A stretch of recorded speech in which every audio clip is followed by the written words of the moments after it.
പുലിപ്പേടിയിൽ പെരുവന്താനത്തെ മലയോര ഗ്രാമം ടിആർ&ടി റബ്ബർ തോട്ടം ഉൾപ്പെടുന്ന ചെന്നാപ്പാറമുകൾ പ്രദേശവാസികൾ ഇപ്പോൾ വീടിന് പുറത്തിറങ്ങണമെങ്കിൽ ജീവൻ കയ്യിൽ പിടിക്കണം. എരുമേലി ഫോറസ്റ്റ് റേഞ്ചിനോട് ചേർന്ന് കിടക്കുന്ന ഈ കാർഷിക തോട്ട മേഖലയിൽ കഴിഞ്ഞ കുറച്ചു ദിവസങ്ങളായി പുലിയുടെ സാന്നിധ്യം സജീവമാണ്. ഒരു വർഷം മുമ്പ് തോട്ടിൽ തുണി കഴുകിക്കൊണ്ടിരുന്ന സോഫിയ എന്ന വീട്ടമ്മ ആനയുടെ ആക്രമണത്തിൽ കൊല്ലപ്പെട്ടത് ഇതിന് സമീപമാണ് ഇപ്പോൾ പുലിയുടെ സാന്നിധ്യം ഉണ്ടായിരിക്കുന്നത്. പുലി ഇറങ്ങി വളർത്തുമൃഗങ്ങളെ കൊല്ലുന്നത് പതിവായിരിക്കുകയാണെന്ന് പ്രദേശവാസികൾ പറയുന്നു.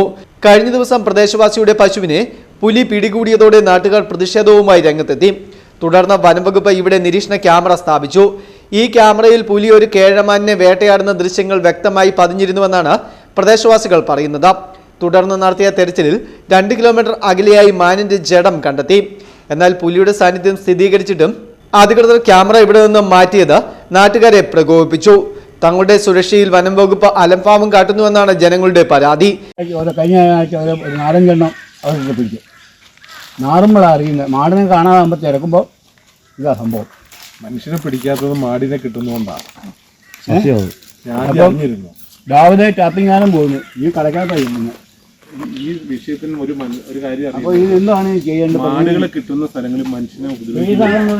സംഭവം അറിഞ്ഞ കെ സലീംകുമാറിന്റെ നേതൃത്വത്തിലുള്ള LDF സംഘം ചെന്നാപ്പാറമുകൾ സന്ദർശിച്ചു.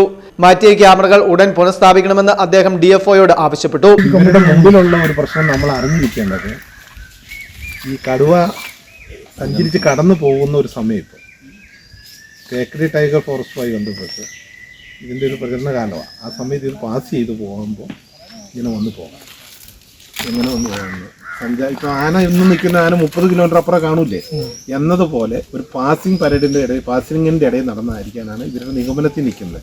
എന്നിട്ട് സാധനം ഇവിടെ കാണാൻ സാധ്യതയില്ലെന്നാണ്. സാധനം ഉണ്ടായിരുന്നെങ്കിൽ വീണ്ടും ഏതെങ്കിലും ഒരു മൃഗത്തെയോ ഏതെങ്കിലും ഒന്ന് ആക്രമിച്ചേനെ. അതാണ് അവർ സംശയം പ്രകടിപ്പിച്ചു എന്ന് പറയുന്നത്. സജിമോൻ കണയങ്കവൽ, MC സുരേഷ് ഉൾപ്പെടെയുള്ള നേതാക്കളും ഇദ്ദേഹത്തോട് ഒപ്പമുണ്ടായിരുന്നു. പുലിക്ക് ഒളിച്ചിരിക്കുവാൻ സാഹചര്യമൊരുക്കുന്ന തോട്ടങ്ങളിൽ കാടുകൾ വെട്ടിമാറ്റുവാൻ മാനേജ്മെന്റ് നടപടി സ്വീകരിക്കണമെന്നും നേതാക്കൾ ആവശ്യപ്പെട്ടു. കാവൽ ശക്തമാക്കിയില്ലെങ്കിൽ വനം വകുപ്പ് ഓഫീസിന് മുന്നിൽ പ്രതിഷേധം കടുപ്പിക്കുവാനാണ് നാട്ടുകാരുടെ തീരുമാനം. Fest news, Mundakayam.